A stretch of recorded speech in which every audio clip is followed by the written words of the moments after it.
Hello welcome to మగవా channel. Heroine అవ్వడానికి హీరోయిన్గా కంటిన్యూ అవ్వడానికి కూడా అదృష్టం ఉండాలి.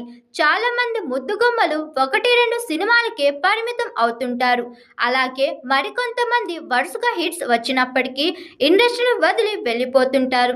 తక్కువ సినిమాలతోనే ఎక్కువ క్రేజ్ తెచ్చుకుని ఆ తర్వాత సినిమాలకు దూరం అయ్యారు. ఇక ఆడియన్స్ చాలా మంది హీరోయిన్స్ ను మర్చిపోయారు కూడా. అర్రరే నిజమే, ఈ హీరోయిన్ ఇప్పుడు ఎలా ఉందో అంటూ సోషల్ మీడియాను తెగ గాలిస్తూ ఉంటారు. అలాంటి వారిలో ఈ ఫోటోలో ఉన్న భామ కూడా ఒకరు. ఆమె హాట్నెస్ కు కేర్ ఆఫ్ అడ్రస్, అందానికి ఆధార్ కార్డులో ఉండేది ఆమె. కానీ ఇప్పుడు ఊహించిన విధంగా సన్యాసిగా మారిపోయింది. ఇక ఈ ఫోటోలో కనిపిస్తున్న హీరోయిన్ స్టార్ క్రికెటర్ తో డేటింగ్ చేసింది. ఆ తర్వాత కనిపించకుండా పోయింది.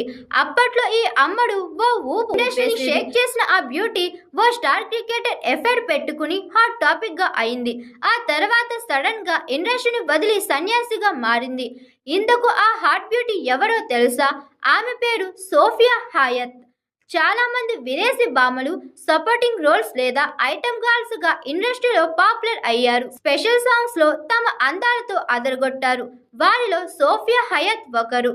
మోడల్ గా నటిగా మంచి క్రేజ్ తెచ్చుకుంది. అలాగే హిందీ బిగ్ బాస్ లో పాల్గొంది, పాపులారిటీ పెంచుకుంది. అలాగే స్టార్ క్రికెటర్ తో డేటింగ్ చేసింది.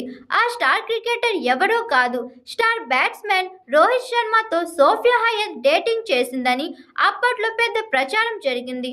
అంతేకాదు కోహ్లీతోనూ టచ్లో ఉండేది అని రూమర్స్ వచ్చాయి. ఆ తర్వాత సన్యాసిగా మారి షాక్ ఇచ్చింది.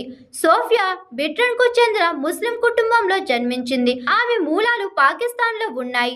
చిన్నతనంలో ఇంట్లో వాళ్ళు పెళ్లి చేయాలనుకోవడంతో పారిపోయి ఇండియాకు వచ్చింది. ఇక్కడ మోడల్గా సక్సెస్ అయ్యి ఆ తర్వాత నటిగా ఎదిగింది. చివరకు సన్యాసిగా మారింది. Hi, this is Swathi. Like చేయండి, షేర్ చేయండి, కమెంట్ చేయండి అండ్ సబ్స్క్రైబ్ చేయండి GR TV. Hi, this is Monica. Please like, share and subscribe GR TV.